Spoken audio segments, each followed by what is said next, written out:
Now, why is it important that you proofread your thesis before you submit or before you give a draft to your supervisor?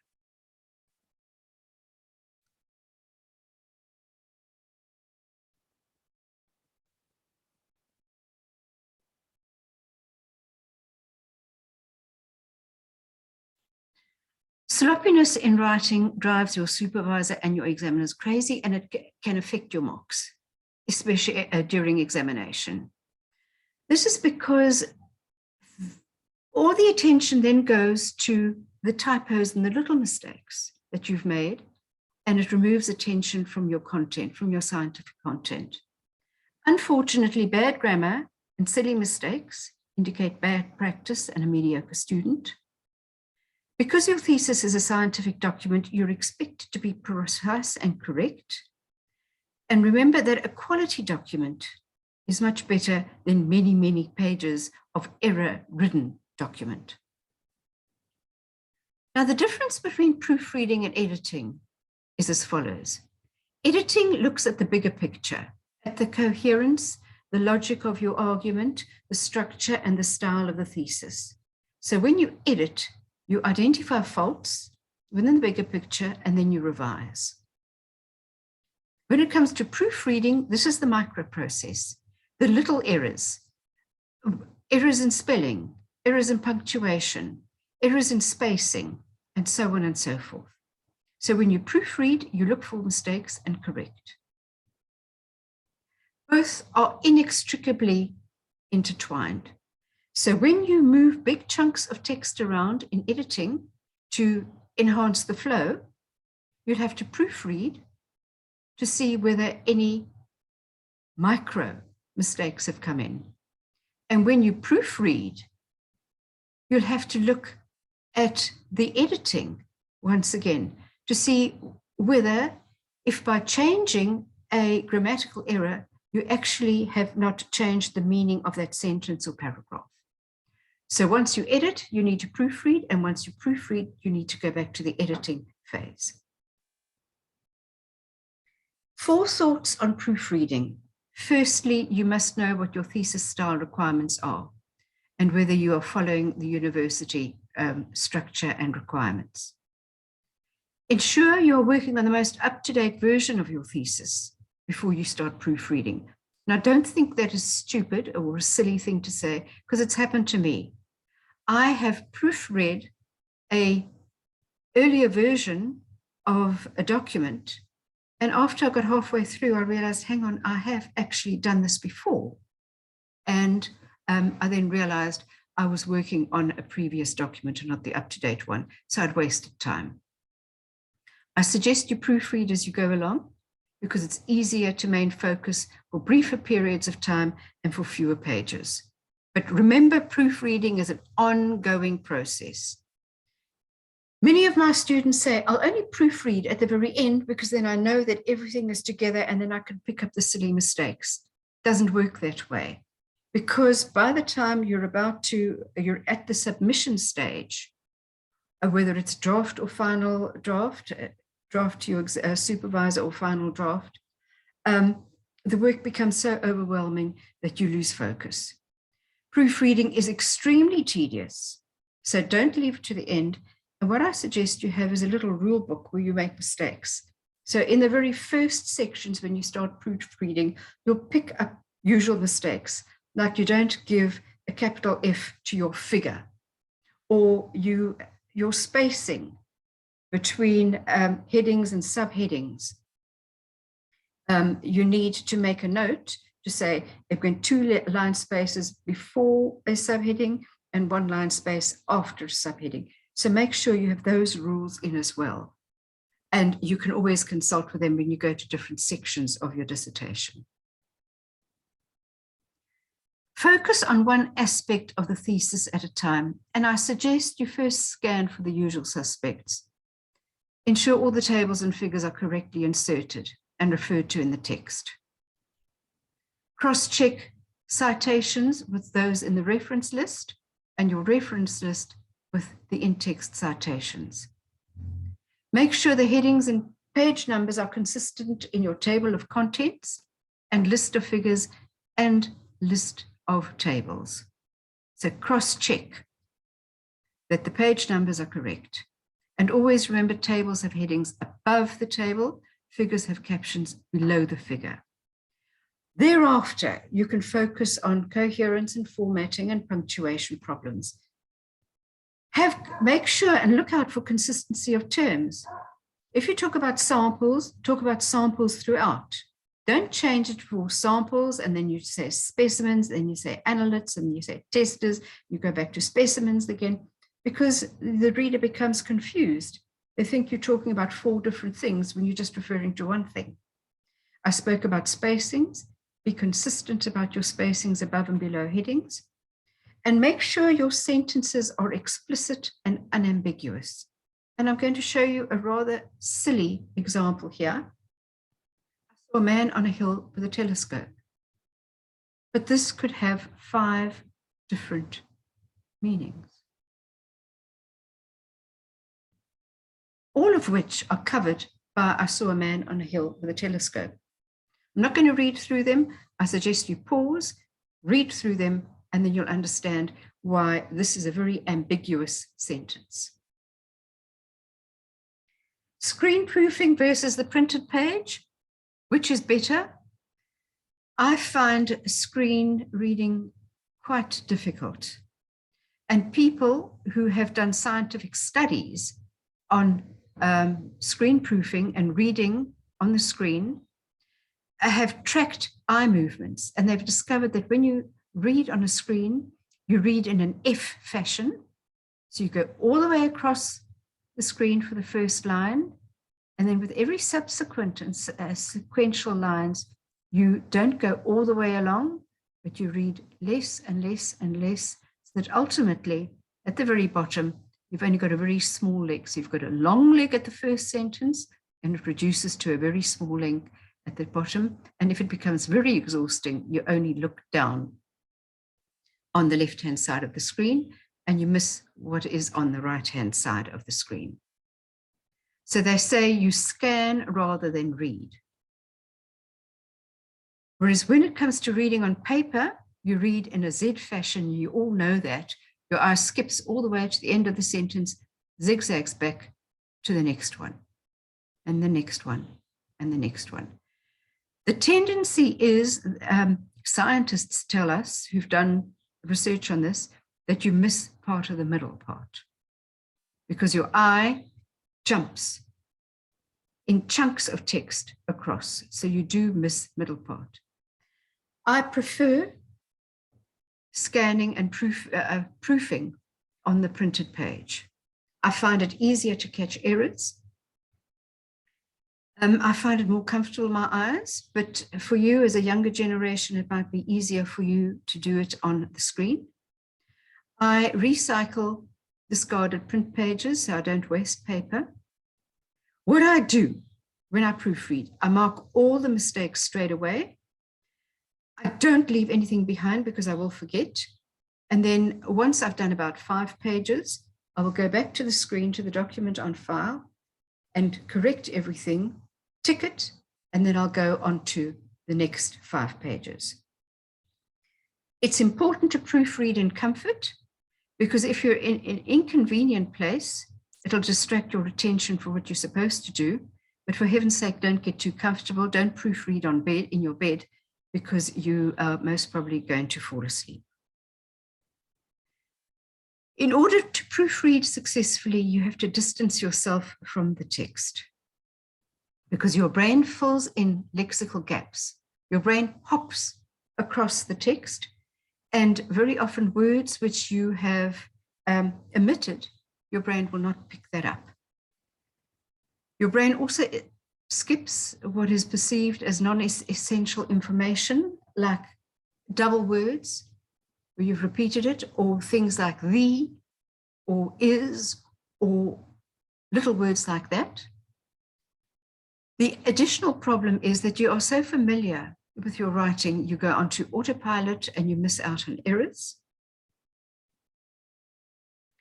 And I was astonished to see this pre-combustion, all small letters, versus post-combustion with a capital letter there, and oxycombustion, the capital letter there, all written within a thesis which it passed, but the capitals, pre-combustion, there could be a capital in one place and a small letter in another place, and the same went for the combustions. So these are the little things which cause irritation. And also, no page numbers, and that gives me an absolute frothy. If a student gives me a dissertation to look through for feedback and there are no page numbers. How does one distance oneself from text to disrupt flow? Usually you can use a piece of blank paper and slide it down the text, as you can see here, or a ruler, to do a line-by-line analysis. And remember, this is the way we learned how to read. We used to have a ruler and slide it down and read very jokingly from the start to the end of that line. Sometimes you get so bored with your dissertation, it becomes a good idea to read backwards. And this is what I do sometimes with my own manuscripts. I go to the end of the manuscript and I start reading. Let's say that this is the bottom of the manuscript. I don't read sealing the across in that way. I will read that entire sentence or that entire small paragraph. I'll read that because then it actually disrupts from what has gone on before and it isolates the words. Try to put yourself in the place of the readers and see things from their perspective. Now, that's extremely difficult, and that's why it's very, very important to do a line-by-line analysis. But I'll tell you in the next slide how to put yourself in the place of a reader. You put yourself in the place of a reader by reading out aloud. It slows down your reading from 200 and 300 words per minute to 125 words per minute. Really fast readers like John Kennedy could read up to 500 words per minute, which is very good. If you read out aloud, your ear catches errors. And a lot of the errors are a repeat of the words and then, or as stated previously when it comes to the literature review. Now that is also part of proofreading, to catch errors of repeaters. Your ear and your tongue will identify syntax errors, like the distinction between research fraud and flawed research is indistinct. That's confusing. Just like I saw a man on a hill with a telescope. That can mean many things. So also when you read silently, you don't read every word. So it's a good idea to read aloud to another person, or else, you know what I suggest? Instead of reading a bedtime story to your children, read your dissertation as a proofreading exercise. Your kiddie is not interested actually whether you are going to be reading Red Riding Hood or your thesis. Your child is very happy that you're sitting with him or her and hearing your voice. And that will put them to sleep. And believe me, your dissertation will put your child to sleep. Ask someone else to read your dissertation, to use fresh eyes and to pick up the obvious mistakes. But for somebody to assent to read your dissertation, it means they are a very special person in your life. Your supervisor is not there to proofread your thesis. Now, even though I've said writing and proofreading on paper is superior to screen proofing does have its place. For instance, you can highlight passages which you think you are wrong, and you can go through them like that. You can use software features such as the spelling features. Here is a piece of a dissertation that I looked at. What the proofreading and spelling and grammar didn't like was the spelling of letters. I think that's an American spelling. The correct spelling is that. It will give you options for autocorrection, and you just click on letters and it will autocorrect. I've included this, which I've underlined, because here, completely incorrect, 50 liters tank instead of 50 liters tank. Now, of course, software will not pick that up because litters is an acknowledged word.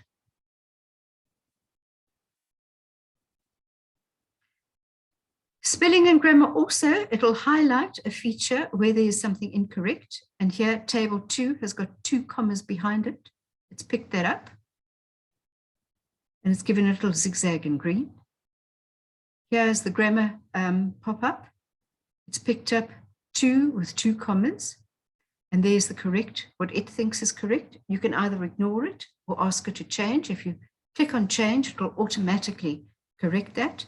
And it'll also give an explanation of why it considers to be incorrect. You have the thesaurus check as well. It gives you alternative words for either words you're using too frequently, but it won't pick up the words which you're using too frequently. But I've picked up this in a dissertation where the sentence reads, as the size upgrades and automation of modern vehicles have cancelled out any positive benefits for emissions reduction. Now, cancelled out is a rather clumsy word. It's 2 words. So I've asked for a synonym, and it will give suggestions for synonyms, something which is the same, and it also is a thesaurus.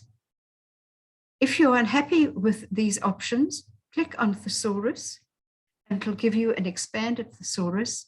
And I actually think the word negated would be better than cancelled out.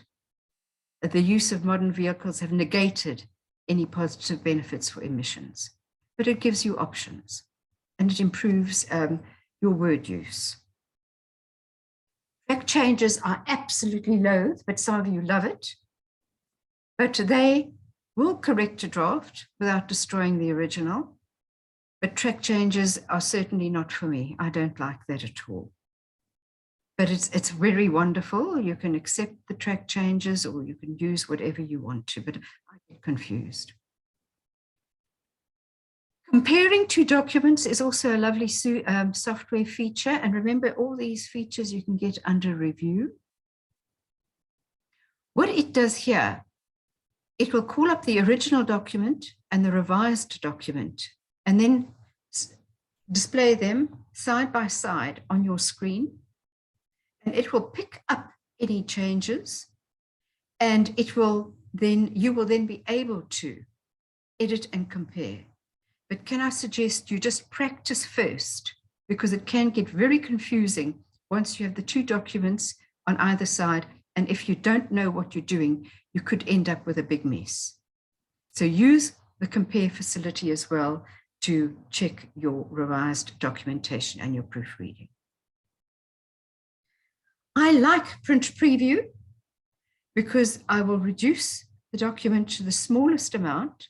And then you can see, as you can see here, 6 pages at a time. And you can view the entire document to detect any formatting or page layout problems. For instance, I can see here all the page numbers are at the top. Sometimes students get into a muddle and all of a sudden the numbers will go down to the bottom, or the style of numbering will be different. You can also check to see that a table doesn't run over 2 pages. You can also to see that your chapters start on a new page. I like this facility, and then you can scroll down on this side and check through your entire document.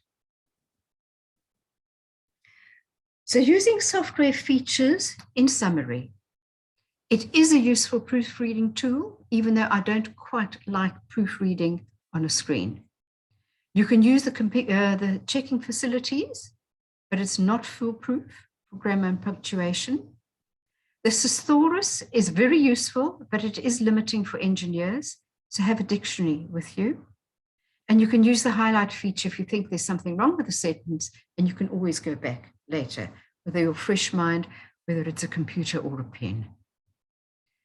Proofreading professionally, you can get people at the Professional Editors Guild to do it, but it costs. There is quite a variety of costing, but you can find out from people what they want to do. But it is very tedious, And if you really can't bear to proofread at the very, very end, it might be better for your sanity to get a professional proofreader. Final words on proofreading. Give yourself enough time to proofread and proofread again and again and again. Take breaks while proofreading because it clears the mind and refreshes the eyes. Try to condense as much of the text as you can when you proofread. Instead of writing cancels out, as that student wrote, just use one word, negate. Review your quotations and statistics and paraphrases that are not properly cited, because even your grammar might be perfect, some plagiarism could slip in. And format according to the university style guide and guidelines for your thesis. Keep a dictionary, your thesaurus, grammar usage, a style guide, all that sort of stuff by your computer as you're proofreading or by your pages. Proofread your tables, figures, and diagrams as well. Use your little booklet to check and cross-check that you are being consistent in your proofreading and that you look for the mistakes that you've listed. And remember, once again, your supervisor is not there to proofread your writing. Thank you. I hope that this talk is of use.